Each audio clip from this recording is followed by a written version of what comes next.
Ketika kita mendengar istilah Jawa, dan yang muncul di dalam pikiran kita dan terbesit dalam otak kita, bahwasanya Jawa itu adalah sebuah bangsa, di mana Hindu dan Buddha, animisme dan dinamisme, klenik dan agama Jawa-Jawa lainnya, itu sebagai identitas aslinya, maka persepsi itu semuanya muncul dari sini.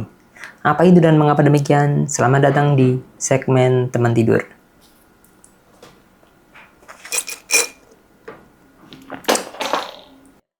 Berawal pada tahun 1825 sampai 1830, di mana pada tahun-tahun tersebut terjadi peristiwa yang besar. Peristiwa apakah itu? Yaitu adalah Perang Jawa.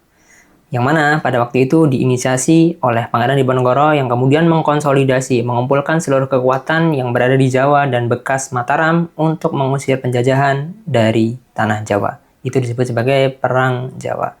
Dan kemudian, apa yang terjadi setelah itu, Pak? Yang terjadi setelah itu adalah bahwasanya kedua-duanya itu mengalami kerugian yang besar, Pak. Dari Jawa itu mengalami kerugian, dan dari Belanda itu juga mengalami kerugian, Pak. Dan apa yang terjadi? Belanda itu tahu bahwasanya ketika semuanya itu rugi, Jawa untuk mengkonsolidasi kembali kekuatan yang sudah hancur tersebut, itu membutuhkan waktu yang sangat lama. Sehingga Belanda itu menciptakan sebuah senjata baru atau jurus baru. Senjata baru dan jurus baru itu disebut sebagai nativisasi.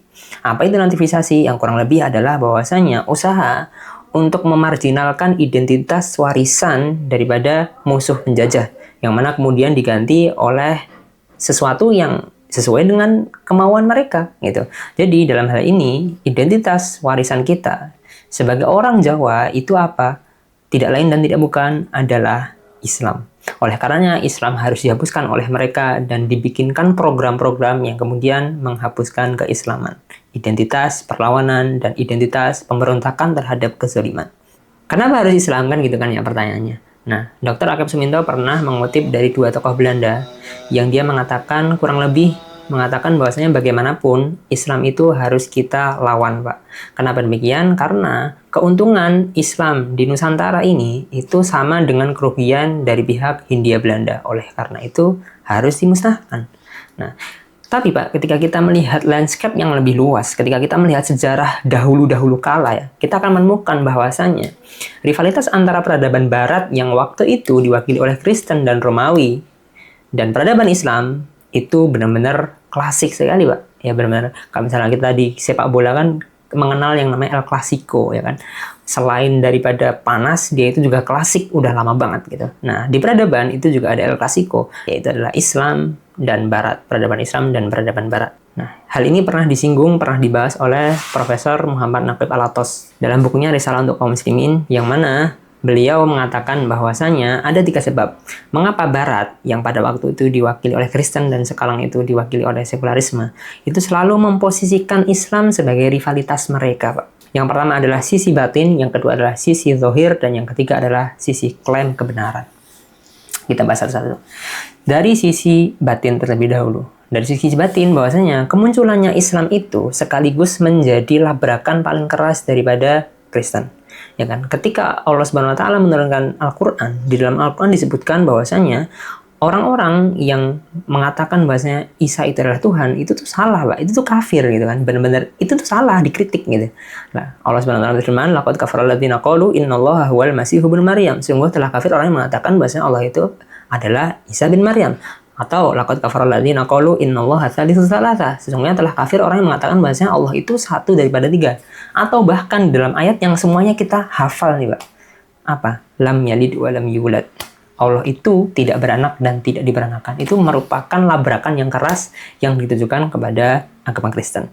Kemudian yang kedua dari sisi zahirnya, Pak. Seperti yang kita ketahui bersama bahwasannya ketika Islam itu muncul, Pak, itu bersamaan dengan menggunakan futuhat. Yang futuhat itu kan berarti pembukaan-pembukaannya. Dan dalam jangka waktu yang cenderung pendek, itu mereka berhasil menjadi mimpi buruk bagi Barat. Satu persatu, perlahan demi perlahan, mereka mencaplok wilayah-wilayah yang mana dahulu dikuasai oleh Barat. Ya kan, cepat atau lambat, Barat itu kemudian menjadikan Islam sebagai rivalitas dari sisi lahir dan dari sisi batin. Tuh. Dan yang ketiga, itu adalah klaim kebenaran, Pak. Nah, ketika kita melihat sejarah agama, Pak, ya kan? Ketika kita melihat sejarah agama, kita temui bahwasanya agama yang mengklaim untuk seluruh manusia itu nggak banyak, Pak. ya kan? Kayak misalnya kita lihat Yahudi nih. Yahudi itu mereka hanya dipeluk oleh orang-orang yang ada garis keturunan dengan Yahudi. Begitu juga dengan Hindu dan Buddha yang mana berkembangnya cukup di India, ya kan? Dan Konfusianisme yang hanya berkembang di Cina. Nah, agama-agama besar kan kayak gitu. Tapi berbeda dengan Kristen dan Islam, Pak. Kristen itu menyatakan bahwasanya mereka itu adalah agama untuk seluruh manusia. Begitu juga dengan Islam juga demikian. Nah, ini sebenarnya panjang ya. Insya Allah kalau misalnya ada waktu kita akan bahas di lain kesempatan. Tapi mereka itu sama-sama mengklaim kebenaran untuk seluruh manusia. Nah, ketika satu statement itu diklaim oleh dua kekuatan, maka yang terjadi adalah benturan peradaban. Itulah yang menyebabkan Barat itu selalu memposisikan Islam dimanapun dan kapanpun itu sebagai rivalitas abadinya. Tak terkecuali di Kepulauan Nusantara ini, Pak. Ya kan? Dan tadi kembali lagi di di Pulau Jawa. Mereka menemukan jurus baru, Pak. Mereka menemukan jurus baru bernama nativisasi. Yang mana pada waktu itu secara formal pada tahun 1832, tepat 2 tahun setelah Pangeran Diponegoro itu diasingkan dan ditipu, ya kan.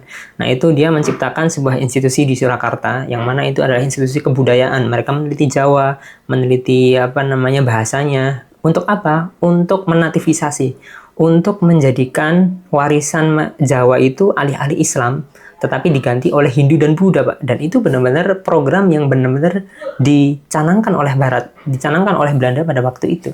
Nah, itulah mengapa ketika kita mendengar Jawa, Pak, ya kan, yang terbesit dalam pikiran kita, dalam otak kita, itu adalah Hindu dan Buddha, animisme dan animisme, klenik, dan agama Jawa yang lain, gitu. Alih-alih Islam. Padahal ketika kita membuka sejarah, ketika membuka lembaran-lembaran sejarah, kita akan mendapati bahwasanya identitas kita sebagai Jawa itu adalah Islam, Pak. Buktinya apa? Ya, silahkan subscribe dulu, karena insya Allah ada segmen lain, kita akan jalan-jalan dan menemukan insya Allah satu persatu bukti tersebut. Cukup sekian. Assalamualaikum warahmatullahi wabarakatuh.